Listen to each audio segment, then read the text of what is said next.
ദാവീദ് പുത്ര, എനിക്ക് കണ്ണിന് കാഴ്ചയില്ല, എന്നോട് കരുണയുണ്ടാകണം എന്ന് പറയുമ്പോൾ കർത്താവ് സുഖപ്പെടുത്തുകയാണ്. എന്തുകൊണ്ടാണ്? അവരോടുള്ള സ്നേഹം കരുണയാണ്. ബാക്കിയുള്ളവർ പറഞ്ഞു ഉണ്ടായി എന്താ കർത്താവ് പോകുമ്പോഴാണ് ഒച്ചയെടുക്കുന്നത് എന്ന് ചോദിക്കുന്നത്. അപ്പൊ എന്താ പറയുന്നത്?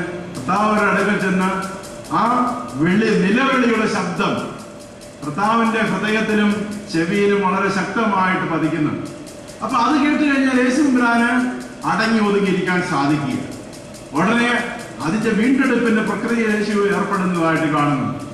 പക്ഷെ ക്രിസ്തു തന്നെ സംബന്ധിച്ചിടത്തോളം തനിക്കൊരു ആവശ്യം വരുമ്പോൾ കർത്താവ് തന്റെ അത്ഭുത സിദ്ധികൾ, ദൈവിക ശക്തി, കരുത്ത് ഒരിക്കലും പ്രവർത്തിക്കുന്നില്ല. ഇവിടെ യേശുദമ്പുരാനെ വളരെ കൃത്യമായി ടാർഗറ്റ് ചെയ്ത് പറയുകയാണ്, നീ ദൈവത്തിന്റെ പുത്രനല്ലയോ, എന്തിനാണ് വിശന്നിരിക്കുന്നത്? നിനക്ക് ഈ കല്ലുകൾ അപ്പമായി കൂടാൻ ഉണ്ടാക്കിക്കൂടെ എന്ന്. അപ്പോ യേശുദമ്പുരാൻ അതിന് തയ്യാറാകുന്നില്ല. കാരണം തന്നെ സംബന്ധിച്ചിടത്തോളം അതൊരു പ്രേരണയല്ല. തനിക്ക് പ്രേരണ എന്ന് പറയുന്നത് മറ്റുള്ളവരുടെ വേദനയും ബുദ്ധിമുട്ടും മാത്രമാണ്. തന്റെ ജീവിതത്തിൽ താൻ ഈ ലോകത്തിൽ പീഡ അനുഭവിക്കുവാൻ വന്നയാളാണ്. അതുകൊണ്ട് തന്നെ സംബന്ധിച്ചിടത്തോളം ഒരിക്കലും ഈ തരത്തിലുള്ള പ്രലോഭനങ്ങൾക്ക് അതിന് വശംവദനാകുവാൻ കർത്താവ് തയ്യാറാകുന്നില്ല എന്നതാണ്. ഇതിവിടെ ഒരു സ്വാർത്ഥതയുടെ ആ ഒരു താല്പര്യത്തിൽ തന്റെ ദൈവിക കഴിവുകൾ പ്രകാശിപ്പിക്കുവാൻ യേശുദമ്പുരാൻ തയ്യാറാകാത്ത പശ്ചാത്തലത്തിലാണ് പറയുന്നത് നീ സാമ്പിടാൻ. എന്താ പറയുന്നത്? മനുഷ്യൻ അപ്പം കൊണ്ട് മാത്രമല്ല ഈ ലോകത്ത് ജീവിക്കുന്നത് എന്ന്. ഈ ഒരു പ്രതികരണം നമ്മളിൽ നിന്ന് കിട്ടുമോ? നമ്മുടെ കഴിവുകൾ നമുക്ക് വേണ്ടി പ്രകടമാക്കുന്നവരാണ് നമ്മൾ, അല്ലേ? ആലോചിച്ച് നോക്കിയേ. നമ്മുടെ കഴിവുകൾ, നമ്മുടെ പ്രാപ്തികൾ നമ്മുടെ സ്വന്തം കാര്യത്തിനല്ലേ നമ്മൾ ചെലവാക്കാറുള്ളൂ അല്ലെങ്കിൽ പ്രകടിപ്പിക്കാറുള്ളൂ. മറ്റാർക്കെങ്കിലും വേണ്ടി നമ്മുടെ സാമ്പത്തിക കഴിവോ, നമ്മുടെ ബൗദ്ധിക കഴിവോ, നമ്മുടെ ഏതെങ്കിലും ശാരീരികമായ കഴിവോ ഒന്നും നമ്മൾ പ്രകടിപ്പിക്കാറില്ല. നമ്മൾ ആർക്ക് വേണ്ടി പ്രകടിപ്പിക്കും? നമുക്ക് വേണ്ടി മാത്രമാണ്. വളരെ വിമർശനാത്മകമായി നമ്മൾ നമ്മെ തന്നെ വിലയിരുത്തേണ്ടതാണ്. നമ്മുടെ കഴിവുകൾ നമ്മൾ ആർജിക്കുകയും അത് ഉപയോഗപ്പെടുത്തുകയും ചെയ്യുന്നത് സ്വന്തം കാര്യത്തിനാണെങ്കിൽ യേശുദമ്പുരാൻ തന്റെ കഴിവ് തനിക്ക് വേണ്ടി ഉപയോഗപ്പെടുത്താതെ ഇരിക്കുന്ന ഒരു കാഴ്ച ശ്രദ്ധിക്കേണ്ടതാണ്. കഴിവുകൾ ദൈവം തന്നിരിക്കുന്നത് നമുക്ക് വേണ്ടിയല്ല, അപരന് വേണ്ടിയാണ്. ക്രിസ്തു ലോകത്തിലേക്ക് വന്നത് തനിക്ക് വേണ്ടിയല്ല, ലോകത്തിന്റെ വീണ്ടെടുപ്പിന് വേണ്ടിയാണ്. അപ്പൊ നമുക്ക് എന്തെങ്കിലും സമ്പത്തോ കഴിവോ മറ്റെന്തെങ്കിലും റിസോഴ്സസോ എന്തെങ്കിലും ഉണ്ടെങ്കിൽ അത് നമുക്ക് വേണ്ടി ഉപയോഗപ്പെടുന്ന ഒരു സാഹചര്യത്തിൽ എന്താ അതിനർത്ഥം? ഒരർത്ഥവുമില്ല. അത് നമ്മൾ തിരിച്ചറിയേണ്ടതാണ്. അത് സ്വാർത്ഥതയാണ്, സ്വന്തം മഹത്വീകരണമാണ്, സ്വന്തം ശക്തീകരണമാണ്. ഇതിനപ്പുറയായി മനുഷ്യ ജീവിതം അപരന് വേണ്ടി എന്നുള്ള മനുഷ്യ സ്നേഹ പ്രേരിതമാകുമ്പോഴാണ് മനുഷ്യ ജീവിതത്തിന് അർത്ഥമുണ്ടാകുന്നത്. ഈ തിരിച്ചറിവ് നമുക്കുണ്ടോ? വലിയ വിശ്വാസികളായിരിക്കും, കടുത്ത മിഷണറിമാരായിരിക്കും. അന്വേഷിച്ചാൽ നമ്മൾ സ്വാധീനിച്ചിരിക്കുന്ന ഘടകം എന്ന് പറയുന്നത് കടുത്ത സ്വാർത്ഥതയായിരിക്കും, കടുത്ത ആത്മപ്രശംസയായിരിക്കും. ആർക്കാ ഇഷ്ടമല്ലാത്ത? ആത്മപ്രശംസ ഇഷ്ടമല്ലാത്തവരുണ്ടോ? അപ്പോ ആ തരത്തിലേക്ക് നമ്മുടെ പ്രവർത്തനം, നമ്മുടെ ചിന്ത, നമ്മിലുള്ള സ്വാധീനം അത്തരത്തിലാണ് എങ്കിൽ നമ്മുടെ ജീവിതം കൊണ്ട് ഒരു അർത്ഥവുമില്ല. നമുക്ക് ലോകത്തിൽ ഒരു മിഷനുമില്ല. മിഷൻ എപ്പോഴും പുറത്തേക്ക് ഓറിയന്റ് ചെയ്യുന്നതാണ്. നമുക്ക് വേണ്ടി എന്ത് നേട്ടം ഉണ്ടാക്കാമെന്നുള്ളതാണ്. തീർച്ചയായിട്ടും കർത്താവിനോട് അതുകൊണ്ടാണ് പറഞ്ഞ് ഒരു വളരെ ഒരു കുഴപ്പമില്ലാത്ത ഒരു നിർദോഷമായ വിശക്കുമ്പോൾ ഇത്തിരി ഭക്ഷണം ഉണ്ടാക്കി സ്വന്തമാക്കി സൃഷ്ടിച്ചാൽ എന്താ കുഴപ്പം എന്ന് ചോദിക്കുമ്പോൾ പറയുക നടക്കൂല എന്ന് പറയുന്നത്. ഇവിടെ ഭക്ഷണം ഉണ്ടാക്കുക എന്നുള്ളത് എങ്ങനെയാണെന്ന് നമ്മൾ ആലോചിക്കേണ്ടതാണ്. കർത്താവിനോട് പറഞ്ഞ ഇത്തിരി അരി ഇങ്ങനെ സംഘടിപ്പിച്ചത് ഇത് കൊണ്ടൊരു ഭക്ഷണം, ഒരു അപ്പം ഉണ്ടാക്കി കഴിച്ചോ, അല്ലെങ്കിൽ ഇത് ഇത്തിരി ഭക്ഷണം ചോറും കറിയും ഉണ്ടാക്കിയോളാന്നല്ല പറയുന്നത്.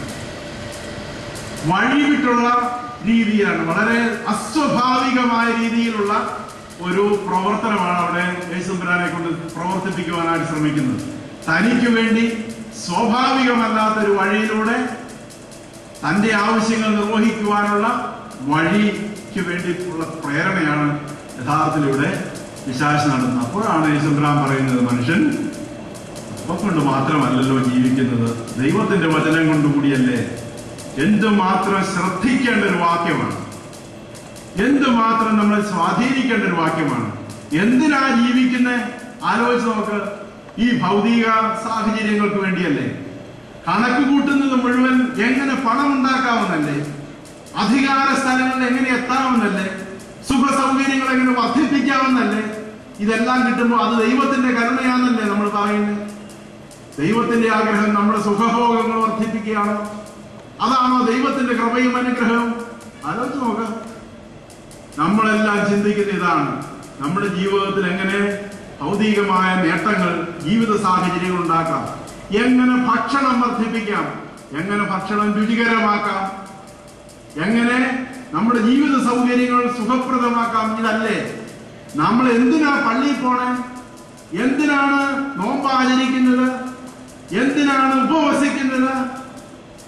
അന്വേഷിച്ചാൽ പറയും നമ്മുടെ കാര്യങ്ങളെല്ലാം നടക്കാനാണ്. ഈ എന്ത് കാര്യങ്ങളാണ്? സ്വർഗത്തിൽ പോണ കാര്യമാണ്, ഒരു കാര്യമല്ല. നമ്മുടെ നന്മയിൽ വളരുവാനുള്ള ആഗ്രഹമാണോ? നിങ്ങളുടെ കുഞ്ഞുങ്ങൾ ദൈവാശ്രയമുള്ളവരായി തീരുവാനാണോ? അവർ MBBS കിട്ടണം, എഞ്ചിനീയറിംഗ് കിട്ടണം, ജോലി കിട്ടണം, സമ്പത്ത് ഉണ്ടാവണം, സുഖമായിട്ട് കഴിയണം. ഇതിനല്ലേ ആധ്യാത്മികത എന്ന് പറയുന്നത്? ഈ ആധ്യാത്മികതയാണോ യഥാർത്ഥത്തിൽ നമ്മെ വെല്ലുവിളിക്കുന്ന ആധ്യാത്മികത? ഇതാണോ കർത്താവ് പറഞ്ഞ ആത്മീയത? കർത്താവ് പറഞ്ഞ അപ്പം കൊണ്ടൊന്നുമല്ല മനുഷ്യൻ ജീവിക്കുന്നത്, ദൈവത്തിന്റെ വചനം കൊണ്ടാണ്. എത്ര പേർക്ക് പറയാൻ സാധിക്കും? നമ്മളിൽ എത്ര പേർക്ക് പറയാൻ സാധിക്കും? അപ്പമൊക്കെ പോട്ടെ, ഭൗതിക ജീവിത സാഹചര്യങ്ങളൊക്കെ മാറട്ടെ, ഞാൻ എന്റെ കർത്താവിന്റെ വചനം കൊണ്ടാണ് ജീവിക്കുന്നതെന്ന് പറയാൻ സാധിക്കുമോ? സാധിക്കും? പറയുമൊന്നും വേണ്ട, എനിക്കറിയാം. സാധിക്കുന്ന ആദ്യം പേരും കാണുക. നമ്മളെ സംബന്ധിച്ചിടത്തോളം നമ്മുടെ ജീവിത സാഹചര്യങ്ങൾ, നമ്മുടെ ഭൗതിക ജീവിത സമ്പത്തുകളെല്ലാം വർദ്ധിപ്പിക്കുവാൻ വേണ്ടിയാണ് നമ്മുടെ ആധ്യാത്മികത പോലെ. ഇവിടെ ആധ്യാത്മികതയും മറുപുറമാണ് ചെറുത്തുനിൽപ്പിന്റെ ആധ്യാത്മികത. അതായത് ഇവയെല്ലാം നമുക്ക് കിട്ടുന്ന സാഹചര്യത്തിൽ പറയുകയാണ്, വേണ്ടെന്ന്, ഈ സാധനം വേണ്ട, ഈ അപ്പം വേണ്ട, എനിക്ക് ദൈവത്തിന്റെ വചനമാണ് പ്രധാനപ്പെട്ട കാര്യം. അപ്പൊ ഭൗതികതയോടുള്ള ചെറുത്തുനിൽപ്പിന്റെ, അത് കിട്ടുന്നതിനുള്ള കുറുക്ക് വഴികളോടുള്ള ചെറുത്തുനിൽപ്പിന്റെ വഴിയായിട്ട് ആധ്യാത്മികത കണ്ടെത്തുവാൻ പിതാക്കന്മാർക്ക് സാധിച്ചെങ്കിൽ ഈ പ്രലോഭനത്തിൽ ചെറുത്ത് നിൽക്കുവാൻ നമുക്ക് സാധിക്കുമോ എന്നാണ്.